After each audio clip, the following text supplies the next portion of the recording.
মায়ের এত ঋণের বোঝা দেখে আমার নানা ভাই আমার মাকে আরো 4 লক্ষ টাকা দেয়, যাতে করে আমার মায়ের মাথা থেকে ঋণের চাপটা একটু কমে।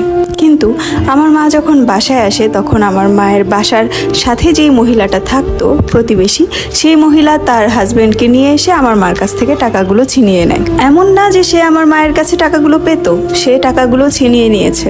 বলে না, বিপদের সময় আরো বিপদ হয়। আর এই দিক দিয়ে দিনের পর দিন সুদের টাকা বাড়ছিল। প্রতি সপ্তাহে আমার মাকে লাভের টাকা গুনতে হতো। এমনও সময় হয়েছে যে বাড়ির সমস্ত জিনিসপত্র দিয়ে তার টাকা ক্লিয়ার করতে হয়েছে। জিনিসপত্র নিয়ে যাওয়ার পর আমার মা আর কোনো রাস্তা না খুঁজে পেয়ে সে পালিয়ে যায়।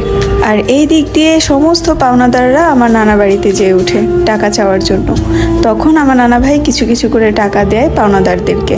তারপর আস্তে আস্তে করে আমরা 2 বোন বড় হতে লাগলাম। আশেপাশের মানুষজন খুব খারাপ খারাপ কথা বলতো, মা পালিয়ে গেছে টাকা দিতে না পেরে, আরো অনেক কিছু। খুব খারাপ লাগতো, কিন্তু কাউকে কিছু বলতে পারতাম না। আর এইদিকে আমার বাবাও বিয়ে করে ফেলেন, ওনার এক ছেলে এক মেয়ে হয়েছে। আর ওনার বউটা ছিল চরম পর্যায়ের দজ্জাল মহিলা।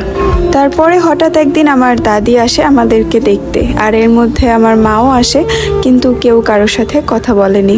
আর তার কিছুদিন পর আমার দাদি মারা যায়। তারপর আমি, আমার আপু আর আমার নানু মিলে দেখে আসি যে তার কয়েক বছর পর আমার বাবার এবং আমার বাবার যে দ্বিতীয় ওয়াইফ, তার সাথে মনে হয় ঝগড়া হয়েছিল। তারপরে সে তার দোনো বাচ্চাকে রেখে বাবার বাড়িতে চলে যায়। তারপর আমার বাবা আমাদেরকে অনেক বছর পর ফোন দিয়ে বলে যে আমাদেরকে নাকি তার দেখতে ইচ্ছে করছে। কিন্তু এই কথায় আমার নানু রাজি হয়নি। আমার নানু চায়নি যে আমাদেরকে আমার বাবাকে দেখাক। কিন্তু আমার বাবা এত পরিমাণের ফোন কল করছিল যে এক পর্যায়ে বিরক্ত হয়ে আমরা তার সাথে দেখা করতে যাই। দেখা হওয়ার পর আমি তেমন একটা কথা বলিনি, কিন্তু আমার আপু বলেছিল।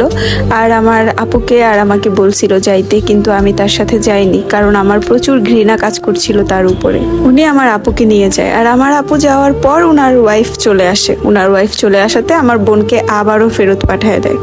আর সবচেয়ে মজার ব্যাপার হচ্ছে, যখন ওনার ওয়াইফ চলে আসে তখন আমাদেরকে যে ফোন দিয়ে বিরক্ত করে দেখা করার জন্য বলেছিল এবং আমাদের জন্য যে দরদটুকু দেখাইছিল, আমাদের সব নাম্বার উনি ব্লক লিস্টে ফেলে দেয়, যাতে করে আমরা আর কখনো ওনাকে ফোন দিতে না পারি।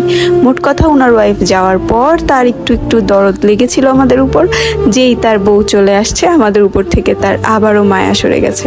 তারপর কিছুদিন পর আমরা আমাদের ফুপির বাসায় যাই। ফুপির বাসা আর আমার বাবার বাসা বেশি একটা দূরত্ব ছিল না।